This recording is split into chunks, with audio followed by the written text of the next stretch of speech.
Teach us to number our days, that we may apply our hearts unto wisdom.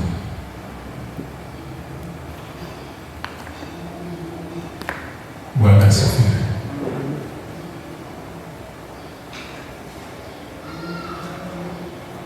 Kiswahili nasema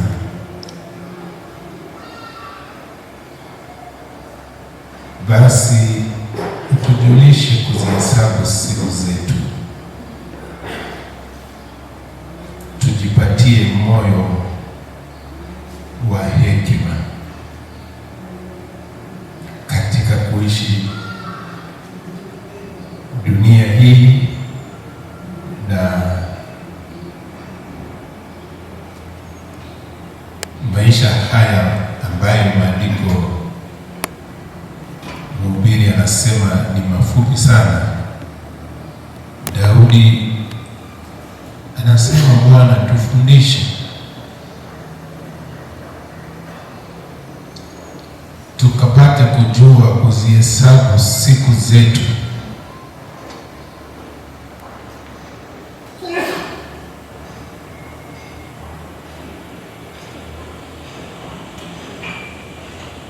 kwa hivyo kila siku tunapoishi tunahesabu siku.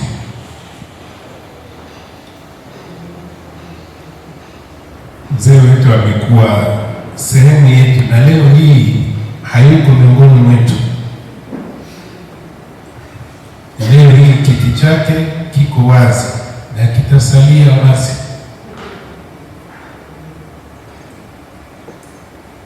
Lakini maandiko hayatufichi kuhusu mauti. Yanazungumzia kindani kuhusu mauti, na kwa heshima ya Mzee Machogu leo nikataka tu tuangalie vifungu hivi ambavyo vinazungumzia kuhusu kifo, kwa sababu wakati mwingine kifo kinapotokea kinatia familia woga, kinatia watu woga, kinaleta huzuni na kinaleta changamoto nyingi katika familia na watu.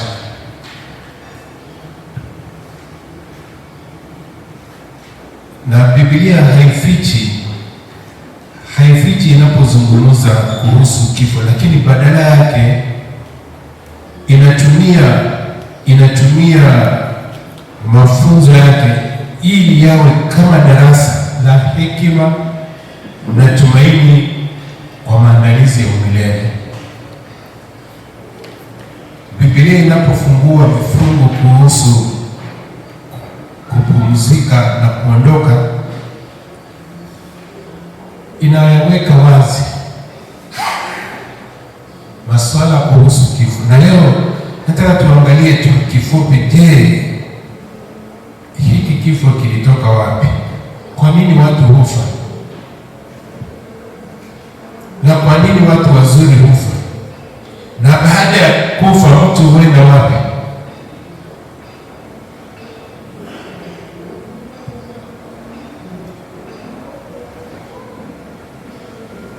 Na Mkristo je, anatakiwa kuishi namna gani akijua atakufa? Na je, pana tumaini kwa Mkristo baada ya kufa?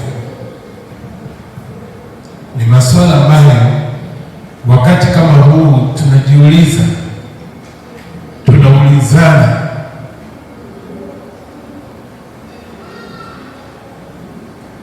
Kwa nini kifo kikatokea? Kwa nini Mzee Machogu amepumzika? Kwa sababu gani?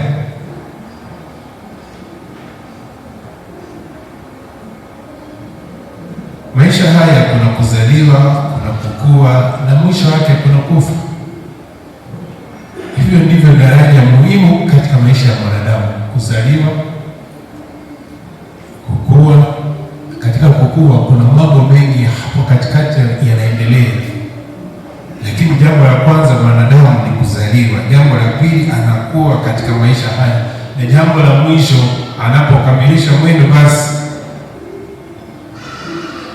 anakufa. Unaweza kuzuia mambo mengi, unaweza kuzuia magonjwa kwa kula vizuri, kuishi vizuri. Unaweza kuzuia umaskini kwa kufanya bidii katika kazi na shughuli zako za maisha na biashara. Unaweza kuzuia mambo fulani fulani katika maisha kwa kufanya vitu fulani, lakini huwezi kuzuia kufa. Tajiri hufa, maskini hufa,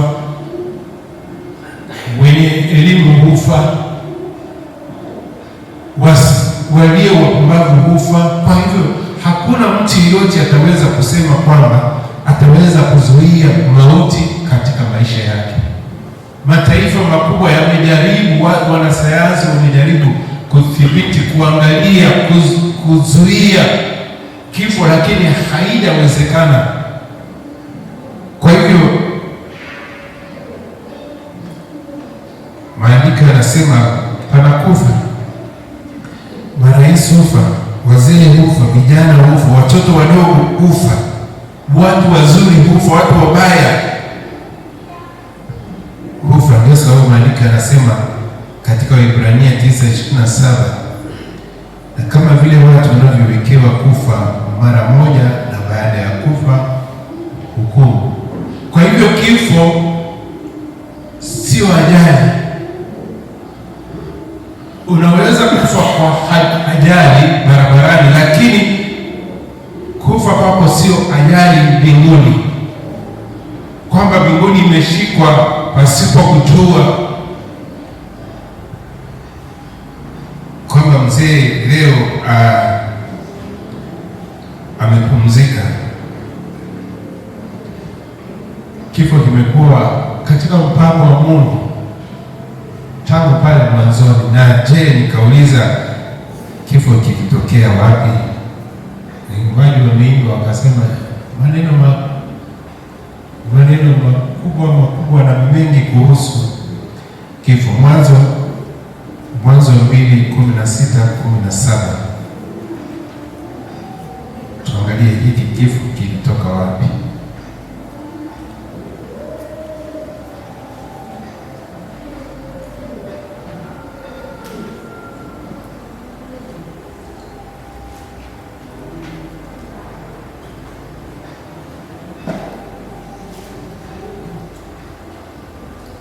Mwanzo 2:16-17. And the Lord God commanded the man, saying, of every tree of the garden you may freely eat, but of the tree of the knowledge of good and evil you shall not eat of it. For in the day that you eat thereof you shall surely die. Pale mwanzoni Mungu hakuumba kifo, na mwanadamu wakati Mungu alimuumba Adamu hakukuwa na kifo, hakukuwa na makaburi, hapakuwa na magonjwa na mahospitali, hapakuwa na vilio na watu kuomboleza kwa ajili ya mazishi. Lakini Mungu akamwambia Adamu, siku utakapokula matunda ya mti huo hakika utakufa.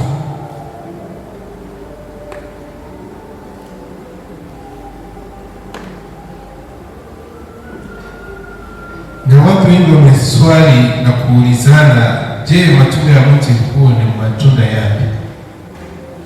Matunda ya ufahamu ya mema na mabaya.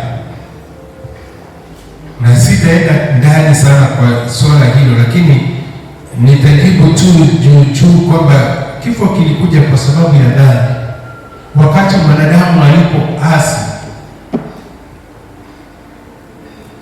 akawa sasa na ufahamu wa maovu, mazuri na mabaya, akatenda dhambi, ndipo kifo kikaingia duniani. Warumi 5:12 nasema dhambi iliingia duniani kwa mtu mmoja, na kwa dhambi hiyo mauti.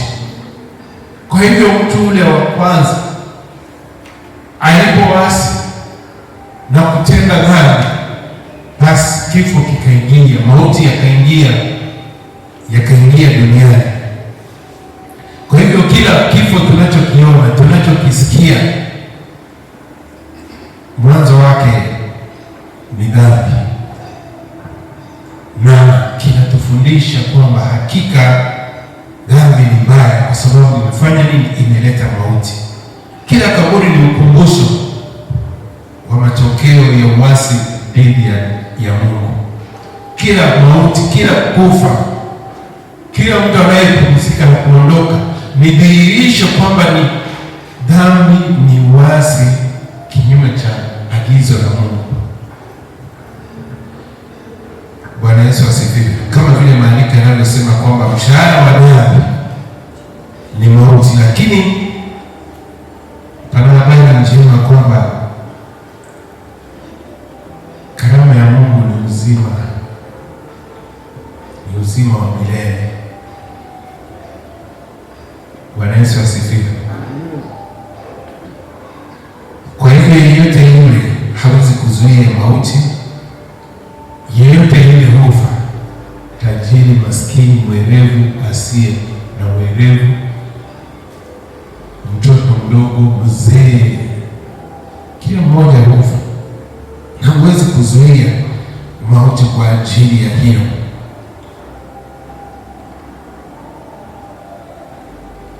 Swali ambalo tunauliza ni je,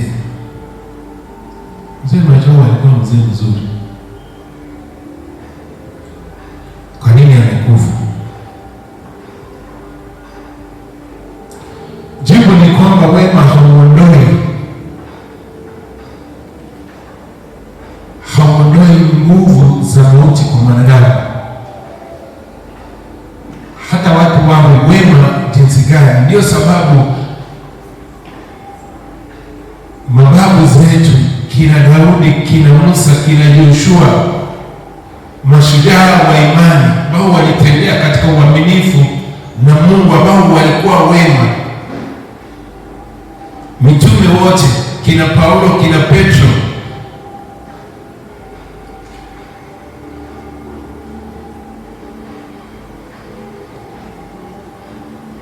wote pia kwa wakati mmoja walifanya nini? Walikufa, wakapumzika, wakaondoka katika maisha ya ulimwengu. Tofauti ni jinsi walivyokufa. Bwana Yesu asifiwe. Kwa hivyo tofauti ni mauti ya aina gani? Ni matokeo ya baadaye katika hali hiyo ya kufa kwao. Kwa hivyo kwa Mkristo kifo sio adhabu. Tumesoma kwamba kifo kilikuja kwa sababu ya dhambi, lakini je, kwa Mkristo kifo ni adhabu inayotolewa kwa mtu? Bwana Yesu asifiwe. Kwa Mkristo, kwa mtu ambaye amemwamini Mungu, kwa mwamini mwana wa Mungu, mauti ni mlango, ni njia ya kupitia kuingia kwa utukufu wa Mungu.